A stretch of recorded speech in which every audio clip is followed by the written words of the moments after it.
السلام عليكم حبايبي، شلونكم؟ ان شاء الله بخير. طبعا اليوم عندنا نوعين من المقبلات. النوع الاول هي مقبلات الباذنجانيه، والنوع الثاني هي متبل الباذنجان. نبدي هسه باول مقبلات. عندنا مقبلات الباذنجانيه، هي طبعا انا كلها مقليتها ومحضرتها حتى الفيديو لا يصير عليكم طويل وتملون من المشاهده. عندنا هنا باذنجان، 2 باذنجان مقلى بهالشكل هذا. شوفوا انا هيجي قطعته ومقليته. عندنا فلفل مقليته نص استاو، يعني مو تقلاه كامل. وعندنا بصل هم شويه مذبلته اني بالزيت. وعندنا خيار، وعندنا طماطه، وهنا التوابل مالتها ملح وسماق وفلفل حار. وهنا عندنا عصرة ليمونة وكاتشب ودبس الرمان. واكيد راح اذكر لكم المقادير كاملة بصندوق الوصف. هسه نبدي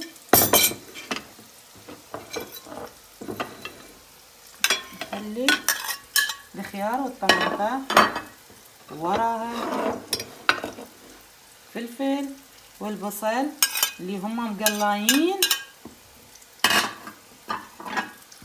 وراها الباذنجان،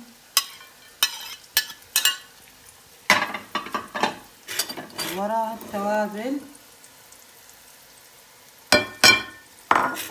وراها الليمون،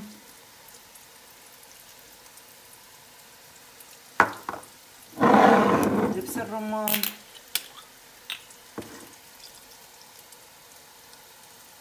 طبعا دبس الرمان بارد ما ينزل بسهولة. المفروض اطلعه قبل بساعة من الثلاجة.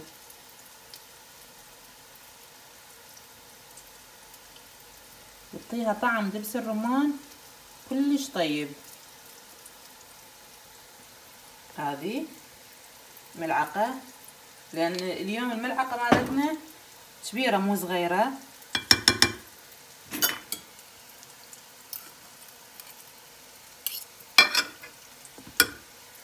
هسه الكاتشب 1 2 3 4. نبدي نخلطها.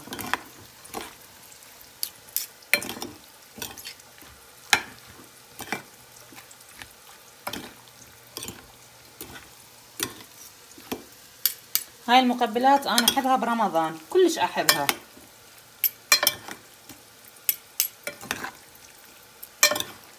طبعا تتقدم باردة هي، يعني من تسووها خلوها بالثلاجة فالساعة واكلوا من عندها.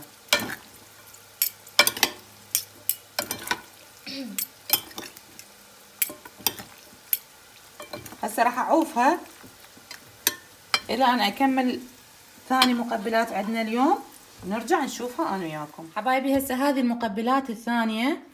باذنجان مقلى انا مسويه وحده، طبعا اللي يكفينا احنا. انا ما اكلها هاي المقبلات لان احسها ثقيله علي.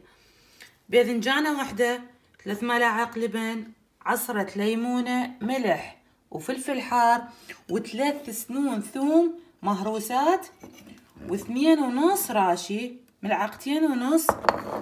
هسه شوفوا هذه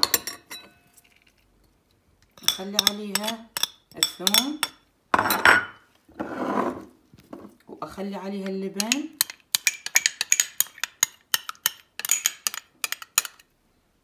واخلي الليمون، واللي ما عنده ليمون فريش يقدر يستغني عنه بعصير الليمون.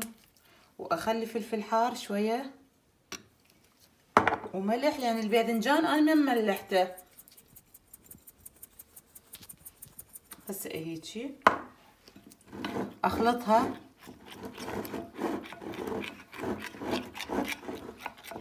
اكثر الناس يصحون متبل الباذنجان اللي مشوي.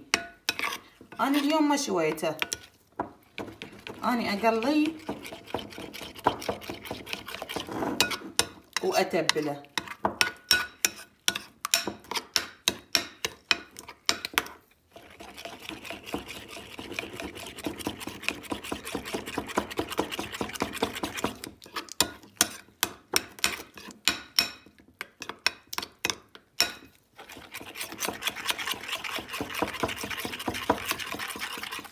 هسه اخلي الباذنجان عليه.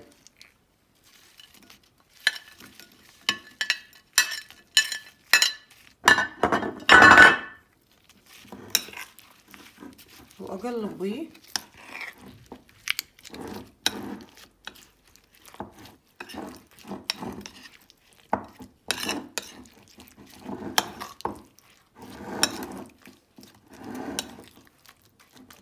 هسه بس نخليهم بطبق التقديم وتخلص مقبلاتنا لهذا اليوم.